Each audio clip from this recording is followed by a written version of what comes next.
H성형외과 백정원입니다. 오늘 설명드릴 내용은 최근에 많이 시행되고 있는 상방 이동하는 광대 수술 방법. 그러니까 안화 쪽에 조금 더 붙여서 절골을 해서 45도 광대를 더 많이 축소시키고 또 광대 절편을 상방으로 이동시켜서 볼처짐을 조금 완화하거나 예방한다는 그런 수술 방법이 최근 많이 시행되고 있는 듯합니다. 이 방법에서는 필연적으로 광대 체부에 골편을 제거하는 게 필요하게 되는데요. 45도 광대를 많이 줄이기 위해서 시행되는 방법이면은 효과적이라고 생각할 수도 있습니다. 다만 이렇게 45도 광대를 많이 줄이기 위해서 안화 쪽으로 절골을 가하면서 또 골편을 제거하면서 상방으로 이동시키는 과정에서 이렇게 버트리스라고 하는 상악의 그 외측면이죠. 이 상악동이라고 해서 있는 우리가 빈 공간인데요. 점막으로 차 있고 감기나 축농증에 걸렸을 때 콧물이 차거나 염증이 생기는 부위이기도 합니다.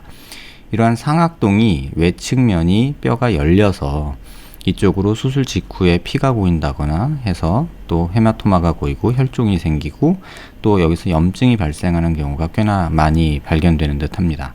또 이렇게 상방으로 이동돼서 볼처짐이 완화된다 라는 내용도 사실 개인적으로는 이걸로 볼처짐이 과연 완화될 것인가에 대해서는 의문점이 있습니다. 오히려 이렇게 상방으로 이동되면서 입을 벌리는 과정에서 조금 더 통증이 유발되거나 또는 그 텐션이 그러니까 교근으로 가는 텐션이 증가함으로 인해서 오히려 이쪽 상부, 체부 상부에서 광대 갭이 생기거나 분류압이 생기는 경우가 좀 더 많이 발생하지 않나.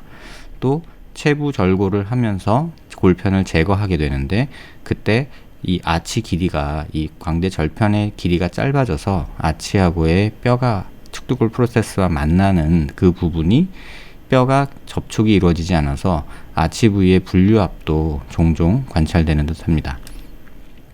이 환자처럼 오른쪽 상악동이 열려 있는 상태로 고정이 되게 되고요. 또 반대쪽도 보면 이렇게 상악동이 열려 있는 상태로 이제 고정이 되게 되죠. 체부를 약간 올려서 수술을 했고 또 아치 부위도 약간 상방으로 이동된 듯이 고정이 됐습니다. 수술 방법 자체나 수술 자체로는 크게 문제가 없었지만 이 상악동이 열리는 증상으로 인해서 반복적인 상악동염이 있어서 광대 수술 후에 통증과 어떤 치통까지 유발되는 그런 만성적인 상악동염을 겪었던 환자분의 모습입니다. 또 이런 식의 방식으로 수술을 하게 되면 이렇게 체부 쪽 이렇게 광대에 이렇게 계단 현상이 일어나죠. 그래서 이 부분이 만져지고 또 이 부분에서 함몰이 관찰이 되고 또 상부로 이동함으로 인해서 연부 조직이 약간 함몰이 생기는 그러니까 이쪽이 꺼지는 증상과 이쪽이 꺼지는 증상이 같이 일어나는 경우가 종종 관찰되게 됩니다. 우측에서 보시는 건 좀 다른 예인데요. 수술 후에 이렇게 상방 이동되고 골편 제거하고 불만족이 있어서 다시 한번 수술을 하신 경우죠. 그런데 다시 수술하면서 이쪽 체부 상부에 뼈가 모질라서 이렇게 뼈 이식을 살짝 얹어 놓듯이 이렇게 수술을 한 경우입니다. 이렇게 보시면 이쪽 뼈 조각이 이렇게 얹어져 있는 모습이 보이죠. 어떤 고정을 하지는 않으신 듯하고 그냥 이렇게 얹어져서 약간 불룩하게 튀어나오는 경우가 있는데요. 이러한 뼈 이식은 큰 도움이 되지 않을까 개인적으로는 그렇게 생각하고 있습니다.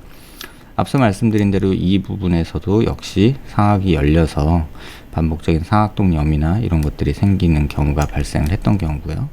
고개를 들어서 보시면 뭔가 이쪽 아치와 측두골 부분이 조금 어색한 모습이 보이는데요. 이렇게 플레이트를 고정된 모습이 아치를 아예 절골을 해서 2번 수술을 하신 분인데요. 이쪽 측두골에 아예 이렇게 스크류를 받고 그 다음에 아치를 연결하고 또 아치를 다시 한번 연결하는 그러니까 다시 말해서 스크류가 이중으로 사용된 이런 모습이 관찰이 됩니다. 그래서 한번 플레이트 스크류를 사용하고 또 다시 사용하고 마치 턱끝에서 이제 활용되는 2단 절골 양상처럼 이렇게 수술이 되어 있는데요. 이렇게 옆으로 보면은 사실 아치가 이렇게 일자로 쭉 가는 것이 아니라 한번 가다가 또 튀어나오고 꺼졌다가 또 튀어나오는 약간 이런 모습이 돼서 이게 과연 적절한 수술이었나 라는 약간의 의구심이 있습니다. 또 반대쪽을 보시면 플레이트를 이렇게 겹쳐서 사용한 경우도 관찰이 되는데요. 이게 어떤 이유에서인지 모르겠지만 플레이트가 이렇게 오버래핑이 되는 경우는 좀 적절치 않지 않나 라는 생각이 들고요. 또 하나는 이 앞쪽 뼈가 굉장히 얇은데, 이쪽에 보시면 굉장히 얇죠. 이 얇은 뼈를 굳이 고정을 하기 위해서 스크류를 박아 놨는데, 이 스크류 박아 놓은 위치가 이렇게 뼈가 굉장히 얇아져 있어서 과연 추후에 괜찮을까 라는 어떤 좀 걱정 아닌 걱정이 있는 경우입니다.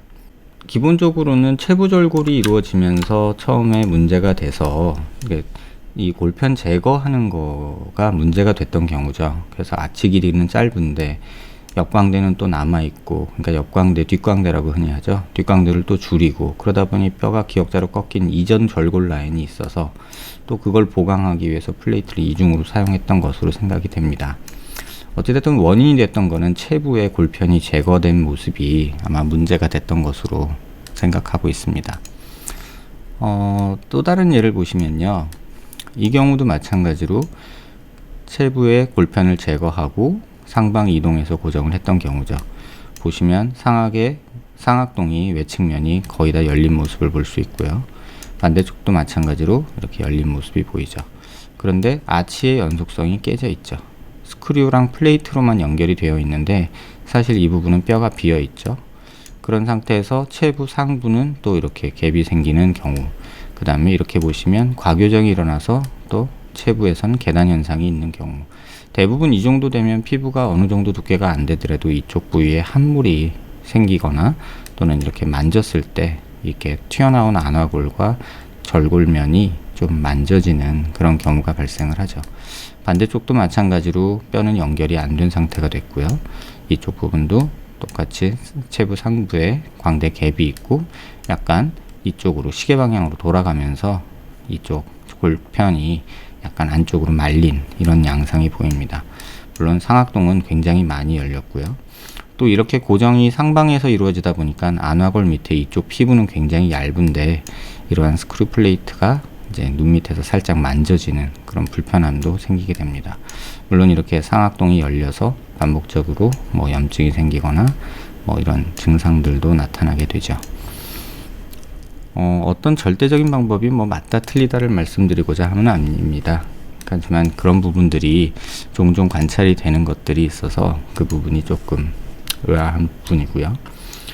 이분 같은 경우는 양악 수술과 동시에 또 광대 수술을 했던 분이죠.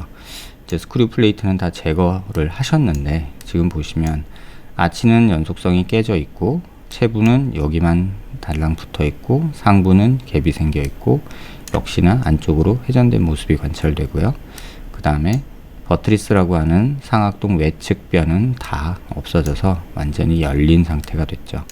양악하면서 르뽀원 절골 라인이 여기 보이고요. 이렇게 상악동이 완전히 열린 상태가 되죠. 또 반대쪽도 마찬가지로 체부는 달랑달랑 조금 붙어 있고요. 아치는 그럭저럭 붙어 있는데 이때는 또 하방변이가 일어났고요. 또 이쪽에 보면은 안화신경이 나오는 구멍에서부터 이 상악의 앞쪽면까지 거의 다 뼈가 결손이 돼서 상악이 아예 열려 있는 모습이죠. 이런 경우들이 이제 반복적인 상악동염이 만들어지고 또 감기나 어떤 그런 증상이 생겼을 때 이쪽 상악동에 염증이 생겼을 때 치통으로 유발된다거나 또는 두통 이쪽으로 염증이 퍼지는 그런 양상을 좀 보이고 있는 듯 합니다. 이런 모습들이 이제 관찰이 되는 이유는 45도 광대를 과도하게 줄이고 싶어 하는 욕심과 또 이런 아치 부위는 스크류 플레이트를 연결하면 된다는 맹신이 만들어낸 모습이 아닐까 합니다. 체부 절골을 하면서 체부 골편을 제거를 하면 아치 길이가 짧아져서 이쪽이 만나지 않는다는 것을 수술 전에 충분히 길이에 대한 3차원적인 분석이 있어야 하지만 그냥 습관적으로 많이 자른 모습이 되지 않았나. 그래서 이런 모습들이 점점 더 많이 양산이 되고 있는 듯 합니다. 최근 한 5, 6개월 정도에 이런 분들만 한 20여 명을 제가 본 것 같거든요. 그러면 이렇게 안화골에 바싹 붙여서 절골을 하는 경우에서 이 안화골까지 침범한 경우도 관찰이 됐고요. 또 고정이 이렇게 안화골에 있어서 피부가 얇고 그런 분은 만져지는 것 때문에 불편함을 호소하시는 분도 있었고 상악동염이 계속 반복된다 하셔서 오시는 분도 있었습니다. 앞서 말씀드린 어떤 상악동이 열렸을 때 나타나는 증상에 대해서 조금은 다른 이미지로 좀 설명을 드리려고 하는데요. 이렇게 보시면 상악동이 열려 있는 분이죠. 반복적인 절골을 해서 이렇게 상악 외측면의 뼈가 아예 없어진 분인데요. 이 환자분이 내원하신 이유는, 제게 내원하신 이유는 사실은 다른 이유였습니다. 여기 염증이 있거나 그런 건 아닌데, 이 측두근 이쪽 부위에서 이렇게 손으로 누르면 뿌르륵 하면서 스폰지 바람 빠지듯이 꾹 들어갔다가 다시 시간이 지나면 또 풀룩 해지는 그런 증상이 있다고 하셔서 오셨습니다. 이 이미지는 이 하늘색으로 표현된 게 이제 겉 피부와 그 다음에 몸 안에 있는 어떤 그 빈 공간들, 그러니까 상악동이나 에어웨이를 보기 위한 음영인데요. 이렇게 보시면 이쪽에 상악동이 보이게 되고요. 이게 기도죠. 그 다음에 이렇게 머리뼈 안에 있는 빈 공간들, 공기가 들어있는 마스토이드라는 뼈의 빈 공간이고요. 이제 전두동이라고 해서 이렇게 앞쪽에 있는 것도 있고, 이거는 코 안쪽에 이제 비강 내에 공기가 차 있는 부분이죠. 이건 축두골 내에 마스토이드 본 안쪽에 이렇게 공기가 찬 뼈의 모습입니다. 하지만 정상적으로 이쪽에 아치 부위에는 지금 뼈를 제가 일부러 지워놨는데요. 이렇게 뼈가 나타난 상태에서 보면 이런 아치가 있고 광대뼈가 있는 부위랑 피부, 그 다음에 이 안에 측두근이 있는 곳에서는 기본적으로는 에어 섀도우가 공기가 차 있는 곳이 아닙니다. 하지만 이렇게 뼈를 살짝 지워보면 이쪽에는, 환자분이 증상을 호소하시는 부분에는 이렇게 에어가 있는 모습을 볼 수 있죠.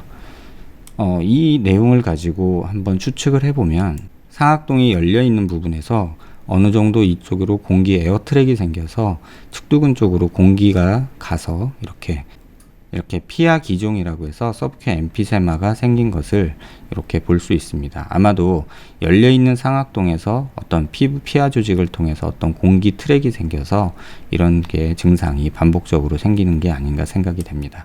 이 음영은 이제 공기 음영이라고 해서 비강 내의 공기와 기도, 그 다음에 뼈 안에 있는 빈 공간, 그런 것들을 보기 위함인데, 그런 음영에서도 보면 정상적으로 아치 부위에 에어가 보이지 않아야 되는데 템포럴 머슬 요 부위에 이렇게 에어가 있는 모습이 관찰이 됩니다. 버트리스라고 하는 구조는 정상적으로 영문으로 번역을 하면 기둥이라는 표현입니다. 그래서 상악에서 버트리스라고 하는 부분이 상악동 외측면을 말하는데요. 그 기둥뼈가 사라지면서 어떤 상악이 열리는, 상악동이 열리는 어떤 단점도 있고, 또 이런 서브큐 엠피세마가 생길 수도 있는 그런 어떤 위험성도 있고, 반복적인 상악동염이 생기는 어떤 단점도 있고, 또 그렇게 했을 때 아치가 분류압이 생기거나 또는 체부의 회전에 의한 계단 현상이 생겨서 단차가 느껴지는 그런 여러 증상이 나타나는 것 같습니다. 개인적으로는 체부의 골편을 제거하는 것은 일부 환자에서만 도움이 되지 일반적으로 모든 환자에서 시행되는 것은 옳지 않다고 생각합니다. 안화 밑에 우리 앞광대, 옆광대 45도 요 부위는 사실 피부 두께도 굉장히 두껍기 때문에 광대뼈에서 벌어지는 한 2-3mm, 3-4mm 변화가 겉으로 드러나지 않는 경우가 많습니다. 이러한 부분 참고하셔서 수술 계획하시는데 도움이 되시길 바랍니다.